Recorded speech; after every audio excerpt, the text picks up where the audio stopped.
Hi friends, എന്തൊക്കെയുണ്ട് വിശേഷങ്ങൾ?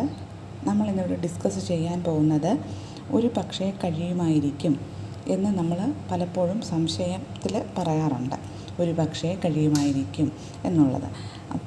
അപ്പോൾ അതിന് കറസ്പോണ്ടിങ് ആയിട്ട് നമ്മൾ ഇംഗ്ലീഷിൽ മേ ബി ഏബിൾ ടു എന്നതാണ് യൂസ് ചെയ്യുന്നത്. എന്താണ്? മേ ബി ഏബിൾ ടു, ഒരു പക്ഷേ കഴിയുമായിരിക്കും എന്ന അർത്ഥത്തിലാണ് may be able to use ചെയ്യുന്നത്. അപ്പോൾ എക്സാമ്പിളിലോട്ട് പോകാം. If you take complete bed rest you may be able to walk. പൂർണ്ണമായും ബെഡ് റെസ്റ്റ് എടുക്കുകയാണെങ്കിൽ ഒരു പക്ഷേ നിനക്ക് നടക്കാൻ കഴിയുമായിരിക്കും. ഓക്കെ, ഇവിടെ നമ്മൾ മേ ബി ഏബിൾ ടു കഴിഞ്ഞതിന് ശേഷം സിമ്പിളായിട്ട് വെർബ് മാത്രം ചേർത്താൽ മതി. ഓക്കെ, ഇവിടെ മേ ബി ഏബിൾ ടു കഴിഞ്ഞിട്ട് വാക്ക് എന്ന് പറയുന്ന വെർബാണ് ചേർത്തിരിക്കുന്നത്.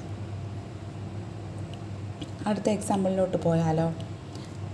You may be able to sleep well after taking this tablet. ഈ ഗുളിക കഴിച്ചാൽ ഒരു പക്ഷേ നിനക്ക് നന്നായി ഉറങ്ങാൻ കഴിയുമായിരിക്കും. മനസ്സിലായല്ലോ? അതൊരു സംശയമാണ് പറയുന്നത്. മനസ്സിലായല്ലോ? ഇവിടെ മേ ബി ഏബിൾ ടു കഴിഞ്ഞിട്ട് സ്ലീപ്പ് എന്ന് പറയുന്ന വെർബാണ് ചേർത്തിരിക്കുന്നത്. ഇനിയും ഇതിൻ്റെ തന്നെ നെഗറ്റീവ് ഫോം നമുക്കൊന്ന് ഡിസ്കസ് ചെയ്യാം. നെഗറ്റീവ് ഫോം എന്ന് പറഞ്ഞാൽ നോട്ട് വരുന്ന സെൻറ്റൻസുകളാണ്. അതായത് മേ നോട്ട് ബി ഏബിൾ, ഒരു പക്ഷേ കഴിയില്ലായിരിക്കും. മേ നോട്ട് ബി ഏബിൾ, ഒരു പക്ഷേ കഴിയില്ലായിരിക്കും എന്ന അർത്ഥത്തിലാണ് ഉപയോഗിക്കുന്നത്. എക്സാമ്പിൾസ് നോക്കാം. The police may not be able to arrest Sukumarakurup before his death. സുകുമാരക്കുറുപ്പിൻ്റെ മരണത്തിന് മുൻപ് അയാളെ അറസ്റ്റ് ചെയ്യാൻ ഒരു പക്ഷേ പോലീസിന് കഴിയില്ലായിരിക്കും. ഇവിടെ may not be able to കഴിഞ്ഞിട്ട് അറസ്റ്റ് എന്ന് പറയുന്ന വെർബാണ് ചേർത്തിരിക്കുന്നത്. അടുത്ത എക്സാമ്പിൾ നമുക്ക് നോക്കാം. You may not be able to recognise her now.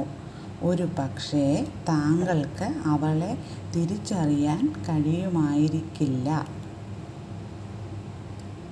ഇവിടെ may not be able to കഴിഞ്ഞിട്ട് റെക്കഗ്നൈസ് എന്ന് പറയുന്ന വെർബാണ് ചേർത്തിരിക്കുന്നത്. അടുത്ത എക്സാമ്പിൾ.